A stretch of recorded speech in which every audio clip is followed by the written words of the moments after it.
Okay, so let's discuss bubble sort. So bubble sort is a comparison based sorting algorithm.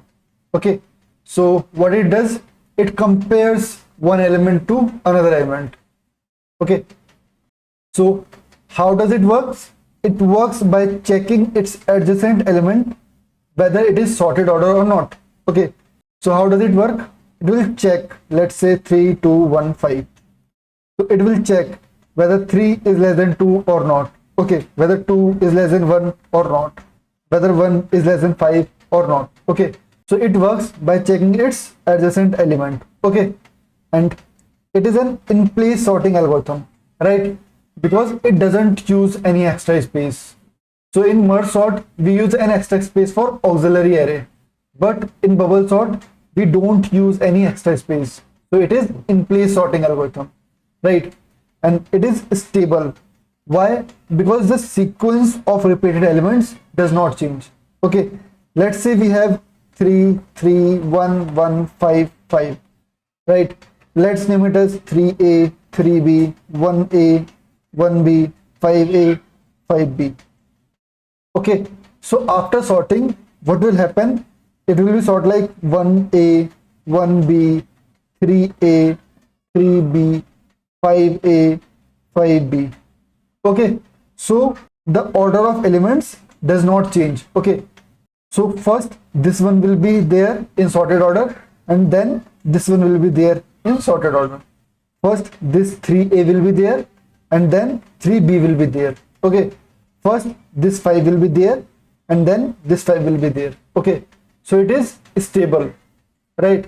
So bubble sort is a comparison based sorting algorithm. Okay, it checks its adjacent element, and it is in place sorting algorithm, and it is stable. Okay, so let's see an example. So let's say we have 5 elements like 2 1 5 3 4. Okay, so these are in array. These are array elements, right? The indexes are 0 1 2 3 4. So what bubble sort does is it run in passes. Okay, so if there are n elements, it will run n minus 1 passes, right? Why? Because in each pass, one element gets sorted. So in first pass, one element will get sorted. In second pass, another element will get sorted. Okay, so in n minus 1 passes, n minus 1 elements will be sorted. Okay, so in n minus 1 passes, n minus 1 element will be sorted. Okay, so if there are n elements and n minus 1 elements are sorted, so then last element will also sorted, right? If n minus 1 elements are sorted, then last element will automatically get sorted, right? So that's how we work in bubble sort. We go to n minus 1 passes and we sort the n minus 1 elements. Okay, so how does it work? Okay, let's take our example. So let's say our array have 5 4 3 2 1. Okay, so in first pass we will have 5 4 3 2 1. Okay, so we are at 0th index. So compare, is 5 less than 4? No, so swap it. Okay, so it will be 4 5 3 2 1. Now come to this index. So is 5 is less than 3? No, right? So swap it. Okay, so it will be 4 3 5 2 1. Okay, now move to next index. Is 5 is less than 3? No, so swap it. Okay, so it will be 4 3 1 2, sorry, it will be 4 3 2 5 1. Now come to this index. Is 5 less than 1? No, right? So swap it. So it will be 4 3 2 1 5. Now if we come to last index, okay, so we don't need to compare, right? Because we are at last index, so we don't need to compare the last index, right? So after first pass my last element will get sorted. Okay, now run the second pass. So in second pass we have this number, so 4 3 2 1 5. Okay, this is sorted. Okay, so we will run a loop from this to this, from 0 to 3. Okay, so check 4 is less than 3, no, so swap it. So it will be 3 4 2 1 5. Okay, now come to this index, check, is 4 less than 2, no, right? So swap it. It will be 3 2 4 1 5.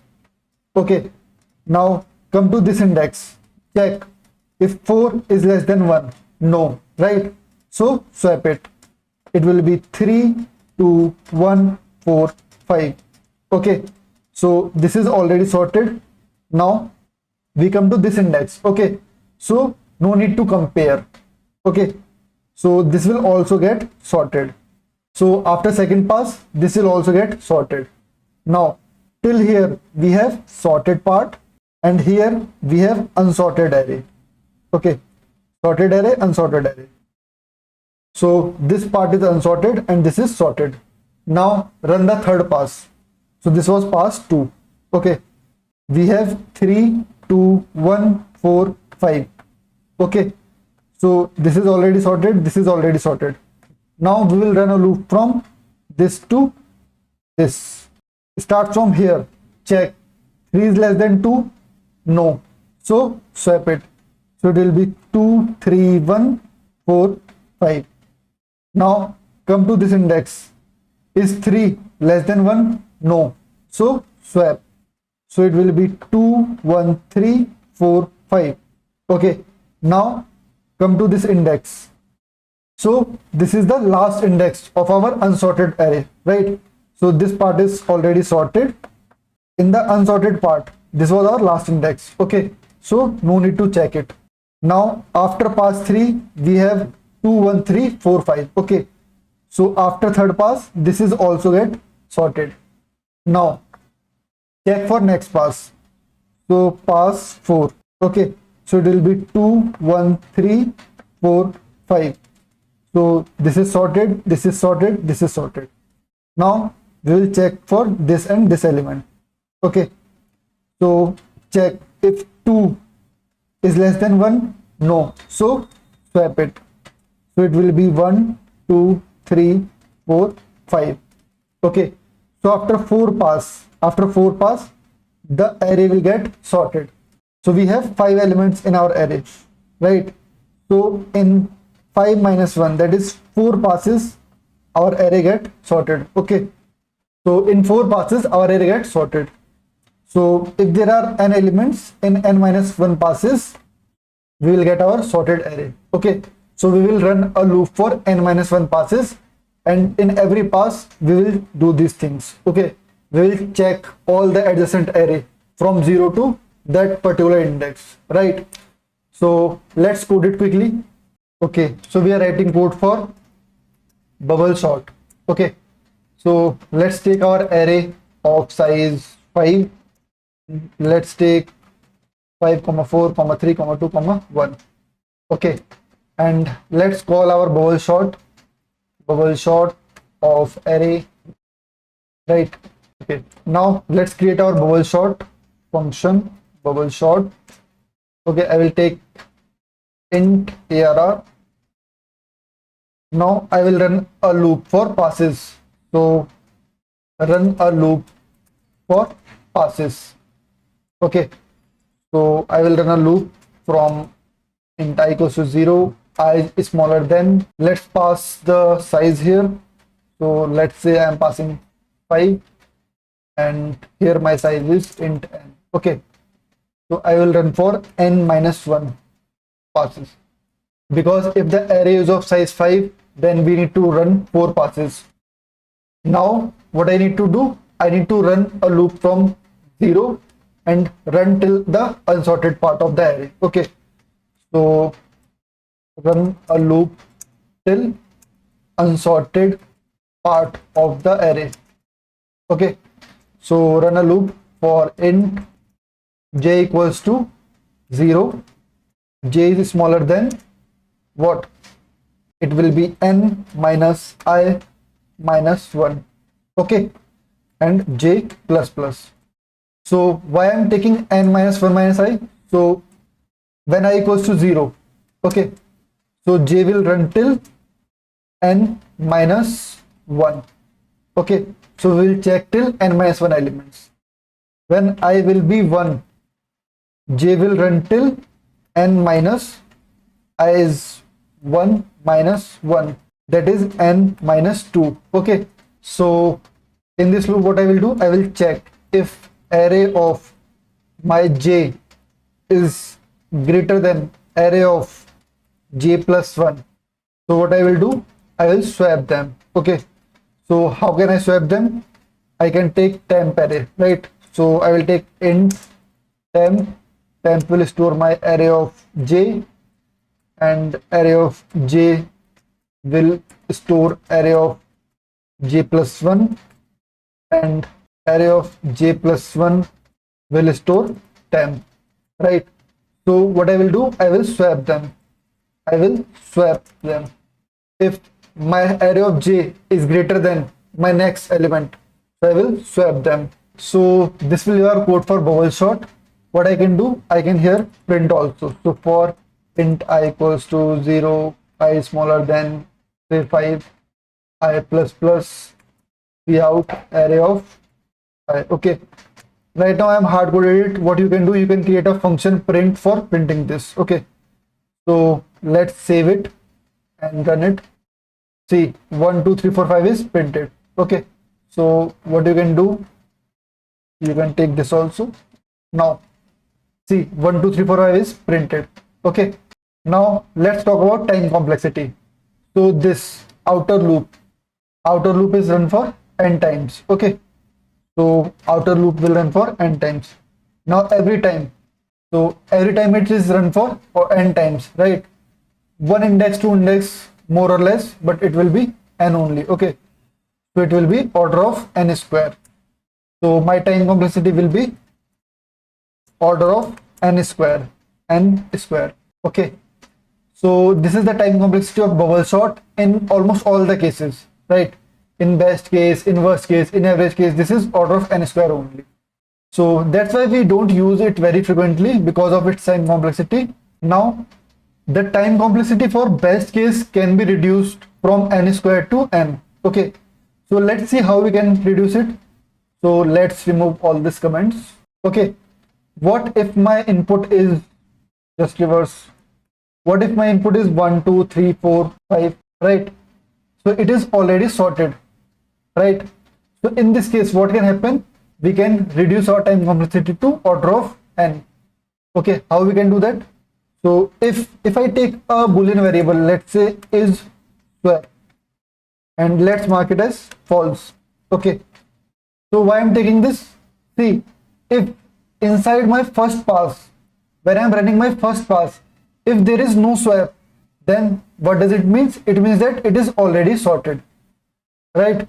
So I'm writing here, if in first pass number of swaps is 0, so what does it mean? It means that the array is sorted.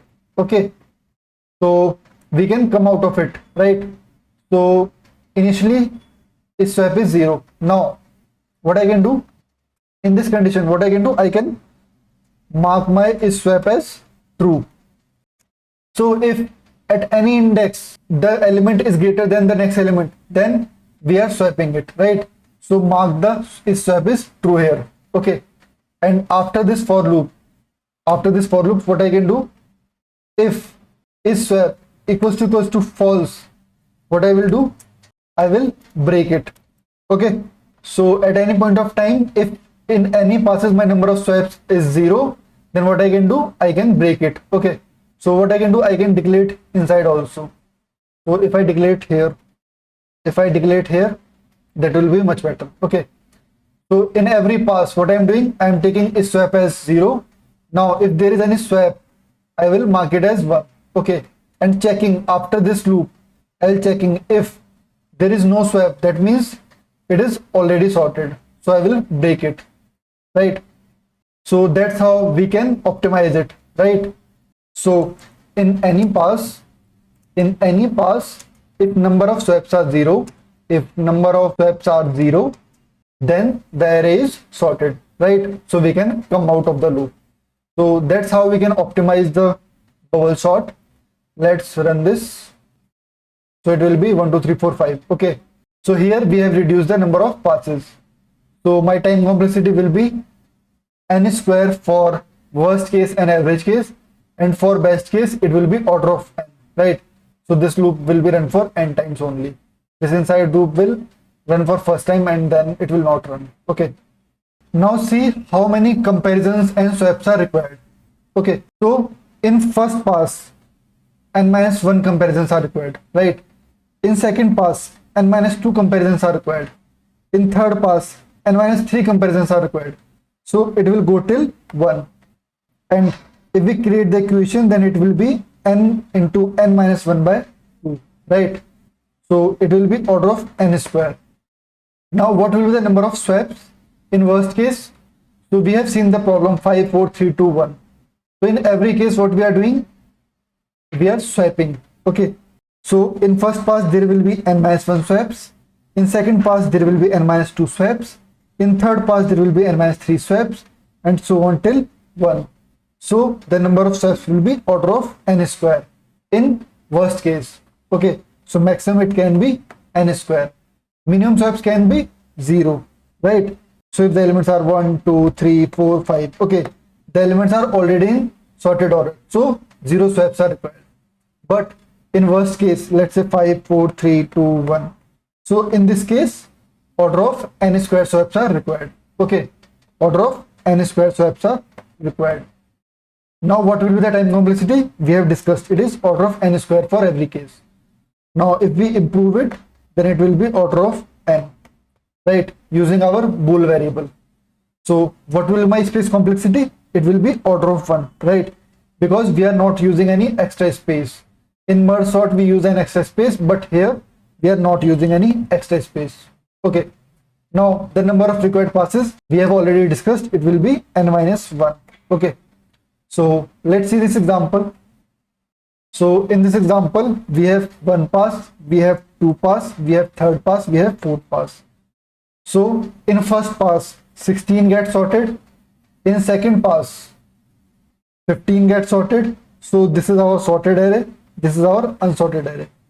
In third pass 8 get sorted, so this will be our sorted array and this will be our unsorted array. Okay, in fourth pass this will get sorted.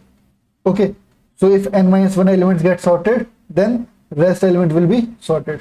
Okay, so this was our bubble sort. I hope you understood the concept.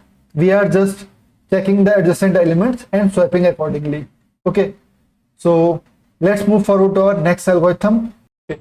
So if you want to refer the notes of this lecture, so you can scan this QR and you will get the notes of all the sorting algorithms. In this notes we have covered insertion sort, selection sort, bubble sort, heap sort, merge sort, quick sort in detail. Okay, so if you have any doubt, you can read these notes, and this was all about this lecture. And